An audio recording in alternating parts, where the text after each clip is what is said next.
رب العالمین۔ اللہ جی ہم ظاہر میں آپ کے بندے، حقیقت میں نہایت گندے۔ اللہ ہمارے دلوں کی گندگی کو دور فرما، ہمیں اپنی بندگی کا سلیقہ عطا فرما، شرمندگی والے کاموں سے ہماری حفاظت فرما، برے دن سے، بری بات سے، بری رات سے، بری انجام سے ہماری سب کی حفاظت فرما۔ میرے پیارے اللہ، حضرت مولانا عبدالسبحان صاحب رحمۃ اللہ علیہ کے شاگردوں نے، ان کی روحانی اولادوں نے جہاں جہاں بیٹھ کے قرآن پاک کی تلاوت کی، میرے پیارے اللہ اس کی تلاوت میں جو کچھ کمی کوتاہی رہ گئی اس کو معاف فرما دیجئے، درگزر فرما دیجئے، قبول فرما لیجئے، اور اس کا ثواب حضور پاک صلی اللہ علیہ وسلم کے صدقے طفیل مرحوم کی روح کو اس کا ثواب پہنچا دیجئے۔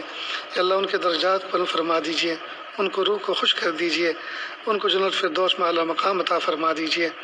میرے پیارے اللہ، ہمیں ان کے بتلائے ہوئے راستے پر چلنے کی توفیق عطا فرما۔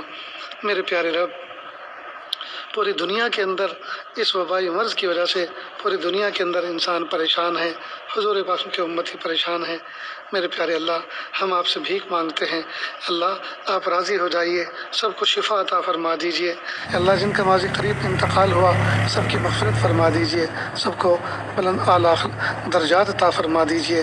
میرے پیارے اللہ، جو ہاسپٹلائز ہیں ان کو شفائے کامل عطا فرما، جو گھروں میں بیمار ہیں، کمزور ہیں، اللہ ان کو قوت عطا فرما، اچھے اعمال کی توفیق عطا فرما۔ اللہ ہمارے گناہوں کو معاف کر دیجئے، ہم سب کو ایسا بنا دیجئے ہم آپ کو پسند آ جائیں۔ وصلی اللہ تعالی علی خیر خلقہ محمد و آلہ و صحبہ اجمعین برحمتک یا ارحم الراحمین۔